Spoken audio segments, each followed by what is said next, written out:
Как татарская община Москвы едва не лишилась своего исторического здания.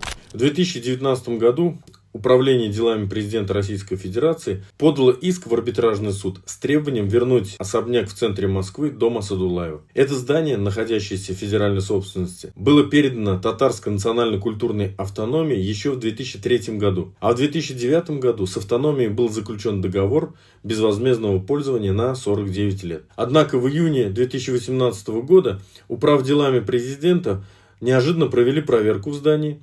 Результатом этой проверки стал иск с требованием расторгнуть договор. Татарскую автономию обвиняли в нецелевом использовании здания и незаконных перепланировках, включая организацию татарского кафе и сувенирной лавки, что, собственно, и стало причиной претензий со стороны истца. На кону было не просто здание, на кону были история, идентичность и право общины на свое культурное наследие. Интересы автономии вместе со мной представлял мой коллега и друг адвокат Тахир Мазитов. Это была настоящая командная работа, где каждое решение имело значение.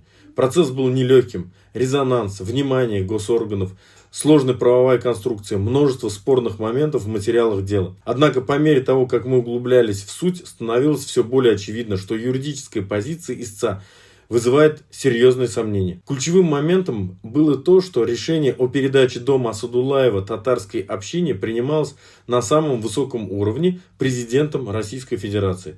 Это решение никто не отменял.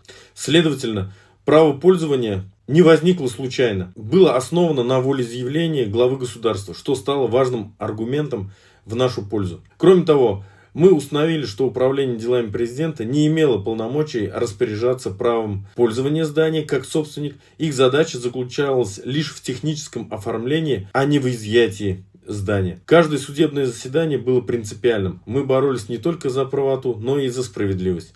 И в конце концов нам удалось добиться главного. Мы нашли компромисс. Было заключено мировое соглашение, которое утвердил суд, и дом Асадуллаева остался за татарской общиной. Для меня это не просто дело, это пример того, как настойчивость, правовая грамотность и вера в справедливость могут привести к успешному результату. Я адвокат Руслан Нагиев. Оставайтесь с нами.